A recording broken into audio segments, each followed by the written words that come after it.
ఎగ్జాంపుల్‌లో తీసుకుంటే just we are fit for nothing అన్న ఒక్క మాటని పట్టుకుని, నా ప్రమోషన్ ఆగిపోతదేమో, ఒక చక్రము. ఆ! అంటే చక్రాల్లో ఇరికిపోవడం అంటారు చూసారా? ఆలోచనల యొక్క ఇది. ఆ తర్వాత ఇంక్రిమెంట్ ఆగిపోతదేమో, చక్రవ్యూహం టైప్‌లోకి ఎంటర్ అయిపోతా ఉన్నారు. ఇలా ఆలోచిస్తూ పోతే ఎప్పుడు బయటకొస్తాము? సో, అందుకే ఆలోచనల మీద కేర్‌ఫుల్‌గా ఉండండి అంటున్నాడాయన. సో, ఆ రకంగా బాస్ ఫిట్ ఫర్ నథింగ్ అని చెప్పి తిట్టినప్పుడు, అసలు వర్క్ కరెక్ట్‌గా ఉందా లేదా అని ఒకసారి చెక్ చేసుకోవాలి. కరెక్ట్‌గా లేకపోతే సరిదిద్దుకుంటాం.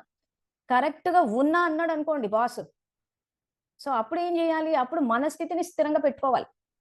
మన స్థితిని ఎందుకంటే ఆఫీసుల్లో గాని, ఇంట్లో గాని, ఎక్కడైనా కానీ కొన్ని విషయాలు ఓపెన్‌గా చెప్పలేం. సార్ నేను కరెక్టే జేసినా గదా!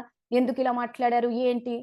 సో, అప్పుడేమంటున్నారు? థాట్స్ మీద అటెన్షన్ పెట్టి, ఆత్మిక స్థితిలో ఒక్కసారి బాబాని తలుచుకోవడం గాని, ఆయన రూపాన్ని గాని, ఆయన కర్తవ్యాన్ని గాని, కొన్ని ఏదైనా కొంచెం ఆ టైంకి తలుచుకుంటే మైండ్ స్టెబిలైజ్ అయిపోతది.